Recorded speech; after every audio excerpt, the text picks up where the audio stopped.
The Drive is the Kootenay's best rock. CHDR 102.9 Cranbrook Kimberley. CJDR 99.1 Fernie Sparwood. We are a division of the Jim Pattison Broadcast Group. And now, Drive News. It's 7 o'clock. I'm Jeff Johnson, and it's right now -7 in the Elk Valley, -10 in Cranbrook. News is for Willow Appliances, Culligan Water Expert Cranbrook, and Gold Star Cleaning Services. Local RCMP had a hectic 2 days over Wednesday and Thursday. On Wednesday night, Kootenay Pawnbrokers was broken into around midnight, and after a brief investigation, police arrested a man and a woman at a nearby hotel, but didn't notice that a third man was escaping through a bathroom window. That man led police on a high-speed chase in the early morning hours on Thursday, but that had to be called off due to safety concerns. The third suspect was caught later in the morning. Then the search began for a fourth suspect. The suspect was in a stolen truck and led police on another chase in cars and on foot Thursday afternoon. He was found and arrested in the Gold Creek area with the help of a helicopter. Nonprofit organizations will have their chance to plead their case to the City of Kimberley in April.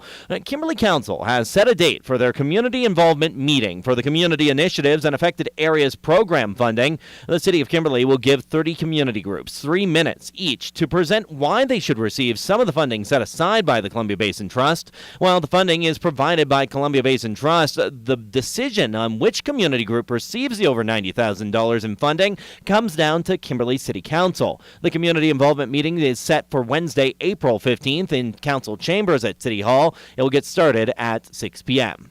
And the 24 for 24 challenge is on. Kenny Bridge and our own Derek Kortschaga are now going 24 hours without food, coffee, beer, or speaking. That's because on December 20th, you raised 5,580 pounds of food in support of the Cranbrook and Kimberley food banks. The challenge started at 8 p.m. last night and will go until 8 p.m. tonight at the Kootenay Ice Game. You'll also see the Kootenay Cruiser traveling the region later today, collecting food and cash for the Cranbrook and Kimberley food banks.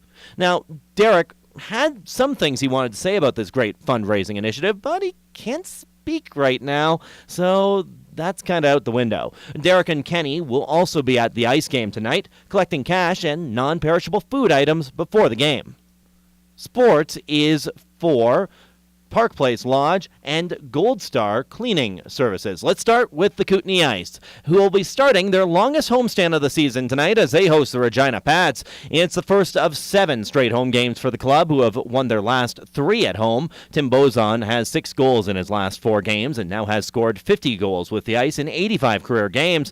14 of the Pats' 626 wins this year have come on the road. You can listen for the pregame show at 6:30 on The Drive. The Fernie Ghost Riders claimed victory stateside last night. Kyle Christensen has more. Fernie Ghost Riders goaltender Brandon Butler was terrific in his 12th victory of the season last night. He was good when he needed to be, and the Ghost Riders helped them out with 7 goals of their own. Joan Smith had his 34th of the season as Fernie wins it 7-4 in Spokane, their first victory south of the border since January 6th of 2013. Fernie will be in Nelson tonight. Reporting on the Fernie Ghost Riders, I'm Kyle Christensen. The Kimberley Dynamiters are also in action tonight. They're on the road to take on the Crescent Valley Thundercats. Game time at the Johnny Busick Arena is at 7:30.